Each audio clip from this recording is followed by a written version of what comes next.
Doctor, do you agree that this textbook is authoritative in the state of New York? Objection. What's the objection? There's no textbook that's authoritative.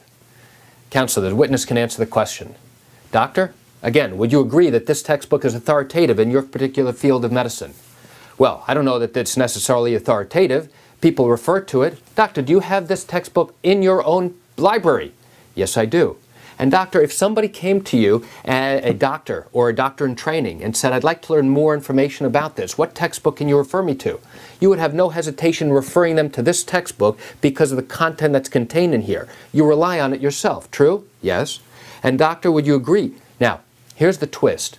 If the doctor acknowledges that a particular textbook is authoritative, then I have every right to then question the doctor and use this textbook as the authority and question whether he agrees or disagrees with certain statements in the textbook. So I can ask him, Doctor, on page 57, Dr. Jones indicates that. And typically it will be something that contradicts what this particular witness has said.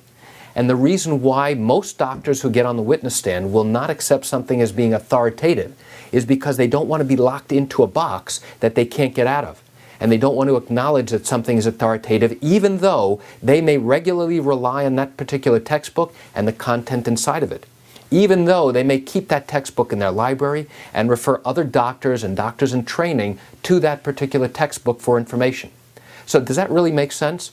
Well, from a logical standpoint, it really doesn't. Many doctors on cross-examination will simply say that the moment that textbook hits the shelves, it's already outdated by a year or two. And that may be true. And that's why they will also argue that not only do they not rely on particular textbooks, but that's why there are constant advances. Doctors are constantly publishing new information in various journals, and that's why they go to various seminars and conferences to learn updated new information. So when you hear a trial, Doctor, do you accept this textbook as being authoritative? You'll know immediately that it is highly unlikely that the doctor on the witness stand is going to acknowledge and accept that a particular textbook is authoritative. So why do I tell you this information? I tell you this information to help you understand how these types of cases work and what can happen at the time of trial.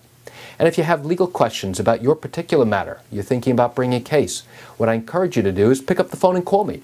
This is what I do every single day. You can reach me at 516-487-8207 or by email at lawmed10@yahoo.com. I'm Gerry Oginski here in New York. Thanks for watching.